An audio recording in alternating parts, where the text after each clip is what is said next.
Bah, je pense qu'il dirait la même chose à la gauche française. Vous m'avez fait honte. Cette image. C'est-à-dire que c'est incroyable. La gauche française qui défile André Valigny maintenant avec une guillotine. C'est des gens des gauches et d'extrême gauche. C'est la gauche robespierriste. On en est là. On en est là, hélas. Et moi, hier soir, quand j'ai vu ces images, vers 22h30, quand je suis rentré, j'ai vu une guillotine dans la manifestation. J'ai dit, mais c'est pas possible. Moi, je me suis engagé à gauche, notamment parce que Mitterrand avait promis d'abolir la peine de mort. J'étais proche de Robert Badinter jusqu'à la fin de sa vie. J'allais le voir régulièrement. Pour moi, c'est un des plus grands républicains de l'histoire, avec Victor Hugo et quelques autres.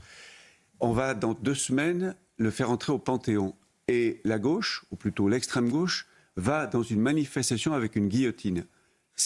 Il n'y a pas de mots pour dire. Moi, je suis totalement écœuré par ça. Écœuré et révolté. Mais vous savez, j'avais déjà été choqué par la tête de Marie-Antoinette sur ses genoux lors de la cérémonie d'ouverture des Jeux Olympiques. J'avais trouvé ça d'un mauvais goût extrême. On pouvait célébrer la Révolution française sans rappeler qu'on a martyrisé cette pauvre reine et montrer cette image horrible de cette tête dégoulinante sur ses genoux. Voilà, donc je suis écœuré par ça, révolté. Faites attention avec les gens de gauche que vous allez croiser, là, parce qu'ils vont dire que vous avez été influencé en venant sur cette chaîne. Mais ils me le disent déjà, mais peu importe. Moi, je sais pourquoi je suis de gauche, je sais ce qui fait que je suis de gauche, et je ne changerai pas. Je reviens d'un mot. En fait, vous êtes de gauche. Vous n'avez rien de gauche. Ah, non, Pascal. Mais vous n'avez rien de gauche. Non, mais... Vous êtes tolérant. Oui. Alors que généralement, la gauche, elle est intolérante. Ben si, je ne peux pas vous dire autre chose.